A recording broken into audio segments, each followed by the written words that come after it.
tinapay ang batong ito.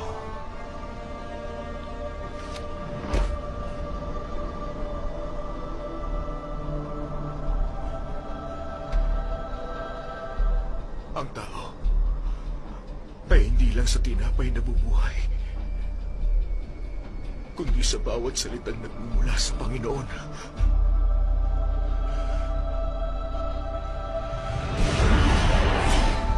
Kung talagang mahal ka ng Diyos, tumalang ka. Hindi ba tuutusan niya ang kanyang mga anghel upang ingatan ka? Huwag mong subukin ang Panginoon mong Diyos.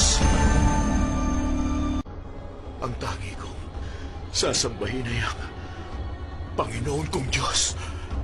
Siya lang ang aking paglilingkuran.